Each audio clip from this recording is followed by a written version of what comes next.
The class back here in the multipurpose room that Larry's been teaching for the past 3 weeks has been talking about Hebrews chapter 10, and in particular 22 through 25, those verses. And in those verses it talks about not neglecting to meet together as is the habit of some, but encouraging one another. Man, it is encouraging to be together. And I don't know about you, but I need it. I need it. So thank you. Thank you for being an encouragement to me. Jokingly, I've said it probably close to 1,000,000 times in my life that I would rather die than do this or to do that. I would rather die because I know that, heaven waits. This is serious. I would rather die than lead singing, than to stand up here and do what these guys. I would rather die than lead singing. I would rather die than a lot of different things. Some serious, some not so serious. But there are you got a list of ideas, sermon ideas, halfway hashed out, sitting on my desk. And this one's been sitting on my desk for probably a couple of years now. But there are certain people in the Bible that say, I'd rather die than whatever it is. And one of those is Job. And we're going to look at 3 of those, at least the 3 that I know of, and there may be others. But one of those is Job. And you're probably familiar with the story of Job. Job, in the book of Job, it opens up with Job chapter 1 and chapter 2, where the conversation with God and Satan is just kind of interesting. But anyway, Satan is allowed to take away all of Job's, essentially everything that Job owns, right? He takes away all of his livestock, his camels, his sheep, his goats. He takes away all of his cattle. He takes away everything that Job owns. And then he takes away his sons and his daughters, right? All 10 of his children are wiped out. And then the cherry on top is always fascinating to me. Job's wife says, Job, curse God and die. Well, okay.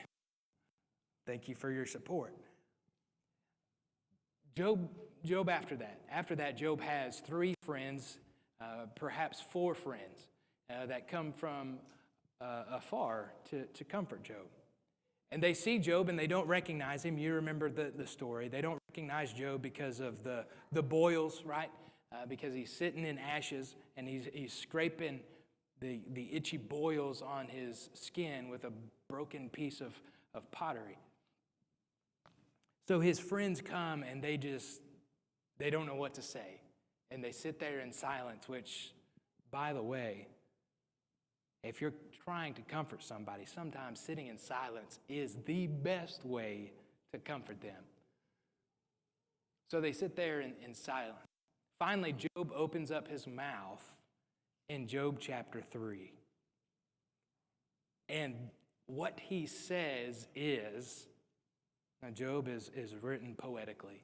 What he says is, I'd rather die. I wish I were dead. And you can imagine the sentiment, can't you? Losing all of your livestock and everything that you own and your servants, and then your children on top of that. And then your wife, unsupportive, curse God and die. The first thing that Job says is, I wish I were dead. Follow with me, all right, in Job chapter 3. Because Job says, if you're going to follow with me, this is commonly referred to as the countercosmic incantation, all right, where Job says, essentially, I wish I were dead. So chapter 3 is that countercosmic incantation where Job's like, man, I wish I were dead. Because in verses 3, and I believe we're moving through verse 10, in verses 3 through 10, he says that he curses the day of his birth, right? I wish that day were never here. That's your birthday. I wish that my birthday did not exist. And he talks about let the day perish, right? The whole day perish on which I was born, and the night that said a man is conceived. Let that day be darkness. And we move all the way through this. And you see in verse 7, behold, let that night be barren. Let no joyful cry enter it. How grievous Job was to say that I wish my birthday never existed. That there was no day of which I was born. But he moves past that. And he says, if you allow me, he progresses. If there is a day, right, if that day does exist, I wish I came out as a stillborn child, which beginning in verse 11, that's essentially what he's saying. I wish I was a stillborn child. Moving all the way through verse 19, I wish I was stillborn. Because if I was stillborn, I wouldn't, look at verse 13, for then I would have lain down and been quiet. I would have slept. Then I would have been at rest. If I came out and I was stillborn, if that day is going to exist, I would have rest if I was a stillborn child. Or verse 17, there'd be no trouble. There the wicked and death. There the wicked cease from troubling, and there the weary are at rest. Death. I wish I were dead. In all of this, I wish that I were dead. Everything that I've gone through, I just wish that the Lord would have not let me live on the birth stool. But the progression continues. He curses the day of his birth, and then he says, perhaps if that day is going to exist, I wish I were stillborn. And then finally, at the end of the chapter, it's this, well, since I am here, I'd rather be dead. And some of these you see in verse 20, why is the light given to him who is in misery and life to the bitter in soul? Why would you rather die? Why would you rather be dead, Job? It's the bitterness, right? It's the agony, the misery that is associated with everything that he's going through. In verse 24, for my sighing comes instead of my bread, and my groanings are poured out like water. And you can see him, right, sitting. He was the richest man of the East, the wealthiest guy in the East, right? A direction, not a city, a direction. And he's sitting there in ashes, covered in sores, with not 2 pennies to rub together. I'd rather be dead. Sighings and groanings. I think Job was probably, as we read in Romans chapter 8, there's groanings that we have that are too deep for words. I am not at ease in verse 26, nor am I quiet. I have no rest, but trouble comes. Job, I'd rather be dead. Curse the day of my birth. If the day does come, and if it must exist, I wish I were a stillborn child. But since I am alive, I'd rather be dead. Sad. When you think about everything that Job went through, right? It's a short read, chapter 1, chapter 2, it's a short read. And you see his misery in chapter 3, which he's calling God to take his life. But the beautiful thing about Job is that you move from chapter 3, and then his friends open up their big fat mouth and stick their foot right in it. Job begins to want to live. Because he's looking for an answer, right? He's looking for a reason. He's looking for someone to plead his case before God, right? And then ultimately we get to the end and God does answer him. But Job, one of those guys that says, man, I'd rather be dead. At the beginning, when all of this first happens, he says, I'd rather be dead. There's another one that I want to draw your attention to. Chronologically, Job probably came first. But turn to 1 Kings. In thinking about a prophet we're probably familiar with, Elijah. Elijah said, I'd rather die. I'd rather die. Look at this in 1 Kings chapter 19.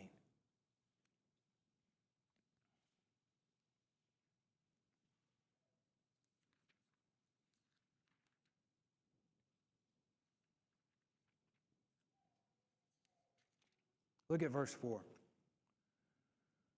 But he himself, we're talking about Elijah, but he himself went a day's journey into the wilderness and came and sat down under a broom tree.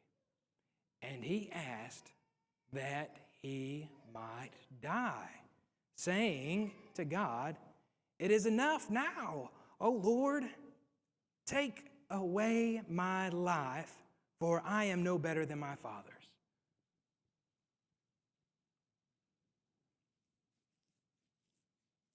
Pretty bold statement. It is enough now. Take away my life, for I am no better than my fathers. He was asking God to kill him. Isn't it interesting? You think about this statement that you've got in bold there. It is enough now. At this point, Elijah says, I've had enough. Now I have come to my wit's end. Now is enough. And you think about everything that Elijah, at this point, in the very immediate past, what has happened? Here you're in 1 Kings chapter 19. Elijah, if you flip back just a little bit, in chapter 18, Elijah proves who God is. You remember the prophets of Baal set up an altar, and Elijah set up an altar, and they each called out to Baal. They called out to Baal, who was the god of the weather, right? And Elijah called out to the God, and they said, you put a sacrifice on yours, I'll put a sacrifice on mine, and the God who answers, he is God. What Elijah has done is proved that he is God. Proved that God is God. And he has proved that Baal is not God. They called out from the morning until noon. Elijah was making fun of them the whole time, it would seem. And then Elijah pours water on his altar. It fills up a trench that he's dug around it. And he calls out to God, God, show them that you are God. Fire comes down from heaven, licks up the water, burns the sacrifice, burns the stones, burns the altar. Incredible. That just happened. I mean, we're not far from that. And as a result of that, you remember 450 prophets of Baal were deposed of, right? I mean, they are gone. Since we now know that God is the only God, we have no need of these other prophets of Baal, so they're killed for leading people astray. And then after that, this is all in 1 Kings chapter 18. Then after that, he goes to the king, King Ahab, wicked King Ahab, and he goes to the king and he says, hey, what's that? Rain. Rain is coming. Remember, all this is in the middle of a drought. Rain is coming. So Elijah and his servant, they go out to the coast. Do you see the cloud? Do you see the cloud? 7 times. Do you see the cloud? The cloud finally comes. Elijah brings rain, obviously from the help of God. So the drought has been ended. 450 prophets of Baal have been killed and executed because of their beliefs. And we've proven that God is God. And then after all of that, we see in verse 2 here in chapter 19, we see in verse 2 that Jezebel wicked queen Jezebel puts Elijah on the hit list. And now everybody's seeking Elijah's life. All of this has just now happened. So you have this statement where Elijah says, it is enough. Now I've had enough. He's gone through a lot. A lot has happened, especially in the past couple of days. Elijah's done a lot. But it doesn't stop there, because he says, take away my life. Because even though right now he says, it is enough now, O Lord, he still recognizes that God is in control. He still recognizes that God is the one who has the ability to take away his life or to leave it. So what he does is, when he's in that pit where he's, Jezebel seeking his life, and he has defeated these prophets of Baal, he's proven that God is God, and now he understands, God, you are in control. I don't know what to do. I am in misery. The queen's trying to kill me. God, it's time for you to take control. Oh Lord, take away my life. He doesn't take away his own life, does he? He still recognizes that perhaps he's still needed for something, which leads us to this next, or the rest of the statement. For I am no better than my fathers. I'm no better than my fathers. Well, what does he mean by that? The implication is his fathers are dead. His fathers, grandfathers, great-grandfathers. I'm no better than my fathers. If we could put it in different words, I'm dead. Jezebel's seeking my life, and I'm a dead man, because now I've proven that you are God, and everybody hates me because 450 prophets of Baal have been slaughtered. Everybody's trying to kill me, especially Jezebel, right? Jezebel is seeking my life. I'm dead. But what that brings up is that God's got different plans, doesn't he? God's got different plans, because right after this statement, the angel comes to Elijah 2 different times and says, eat, get up and eat, and go to this place. He goes to that place, you remember. And you turn the page here, still in 1 Kings chapter 19, and he's at the mountain. And God says, what are you doing? Elijah says, I'm the only one, God. I'm the only one, and they are trying to take away my life. I'm the only one standing up for you, and here they are. They're trying to kill me. And then, you remember, there was this strong wind, but God wasn't in the wind. And there was that earthquake. God wasn't in the earthquake. There's that fire that he saw. God wasn't in the fire. And then there was that low whisper. Where God was, in that low whisper. And he says, what are you doing, Elijah? And he repeats himself. I've stood up for you, and I am trying to do what's right, and they are trying to kill me. I am the only one trying to do what's right. And then God says, all this to get to this point. When we are down on our knees and we are at the point where we are saying, I'd rather die than to see another day, what God says after he says, they're trying to kill me, in verse 14 and in verse 10. But what God says in verse 15 and verse 16 is that there is work to do. Because he's supposed to go anoint a couple of different kings, and then he's supposed to go anoint Elisha, who is going to precede him, who's going to come after him, proceed him, whatever it is. He's going to come after him. There is still work to be done. And then you see in verse 17 that, if you want to read it, God is still in control. I mean, after all of this, Elijah is running for his life, and he's wondering, where is God? But God still is in control. And then there's that beautiful statement in verse 18 where God reaffirms that he's not alone. You go anoint these kings.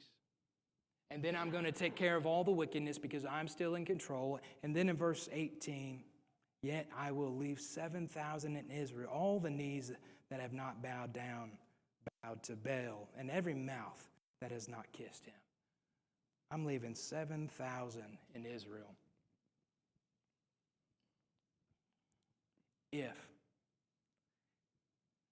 If Elijah hadn't been at the point where he was here in verse 4,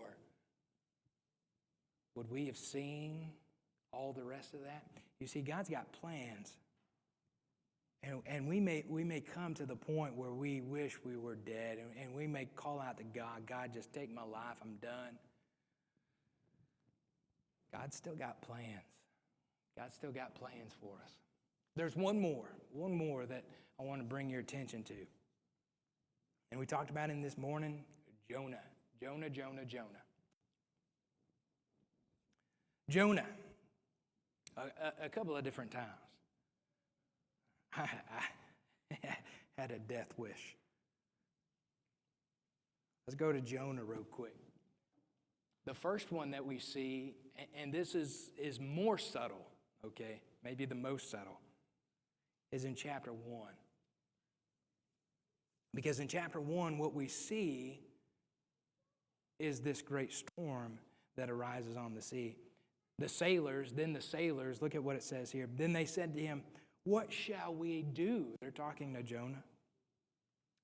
What shall we do to you that the sea may quiet down for us? You remember, because Jonah just got done telling him, I serve God, and I'm running away from God because I serve the God of the sea and the land.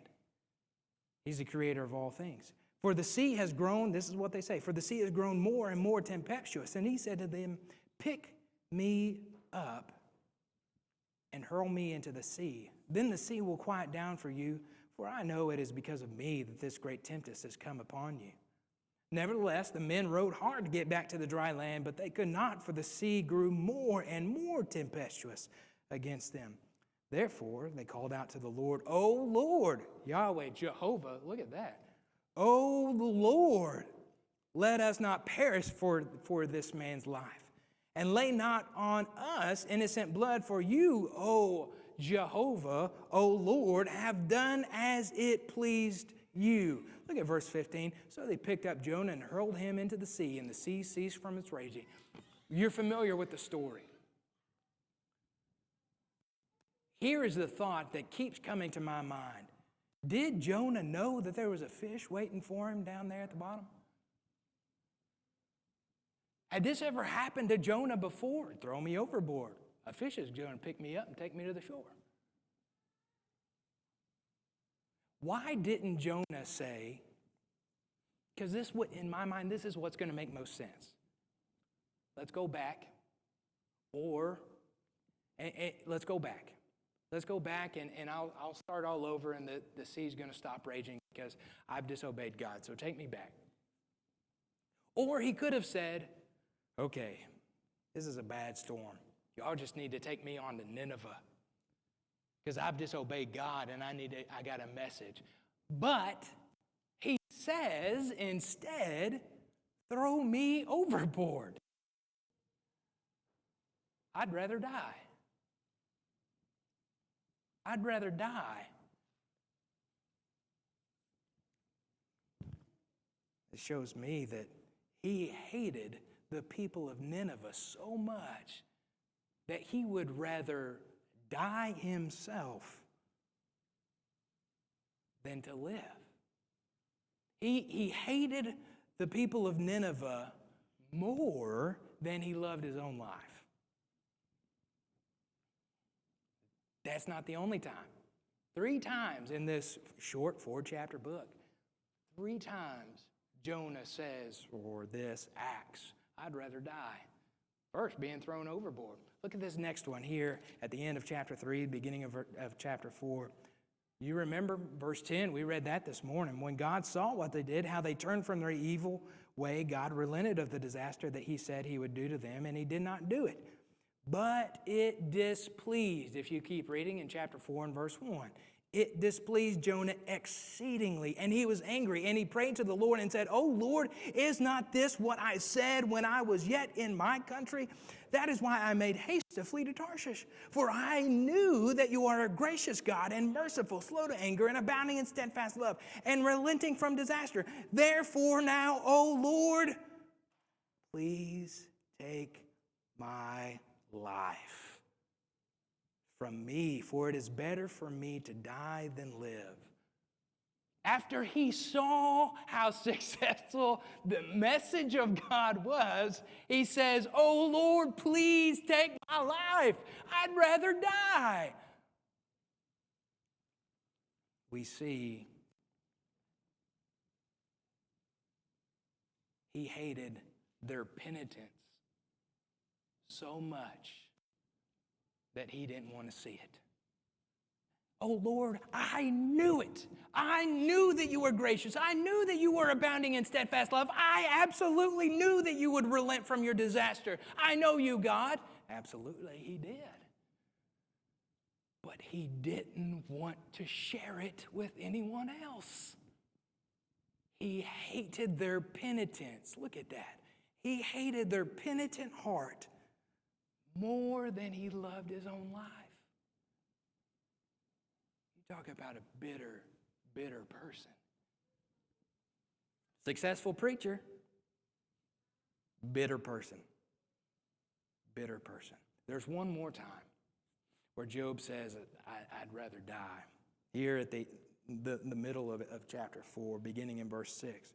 "So Jonah was exceedingly glad." You remember, he went up on the hill to see what would happen to Nineveh, whether they would be destroyed or not. He was waiting. "So Jonah was exceedingly glad while he was there. The Lord caused a plant to come up and to give him shade. He was exceedingly glad because of the plant. But when dawn came up the next day, God appointed a worm that attacked the plant so that it withered. When the sun rose, God appointed a scorching east wind, and the sun beat down on the head of Jonah so that he was faint. And he asked again that he might die, and said one more time, 'It is better for me to die than to live.'" He hated the plans of God more than he loved his own life. He hated the plans of God more than he loved his own life. Literally, he would rather die than be uncomfortable. Sometimes the plans of God don't make us comfortable, do they? And sometimes the plans of God aren't the way that we would have them be. Sometimes we find ourselves like Job, right? We find ourselves sitting in the ash heap, scratching our boils and wondering, why is this happening? Or sometimes we find ourselves like Elijah, running for our lives, or perhaps running for our jobs, or whatever it is, where we find ourselves in absolute agony, groanings.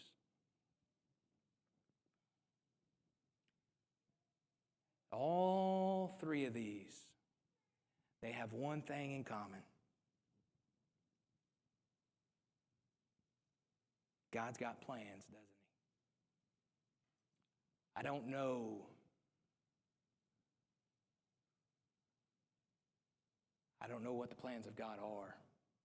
And I don't know what the intentions of God are. But I know all things are going to work out for those who love him and are called according to his purpose. I know that. I'm very confident in that.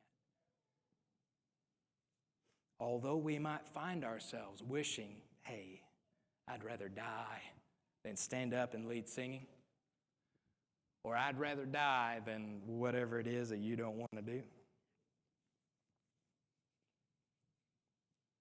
because we are confident in heaven, we can say, I'd rather die, can't we? Because we're confident that when Judgment Day comes, we're going to be called up with God to be with Him forever. We're confident in the blood of Jesus that cleanses us from all our sins. Isn't that great? I don't know where you stand with your relationship with God. But if you're in something, I know that God can help. Whatever that situation is, I know that God can help. Or perhaps you're not confident in your salvation, and you need to work that out. If you need God, I want to encourage you to come as we stand and as we sing.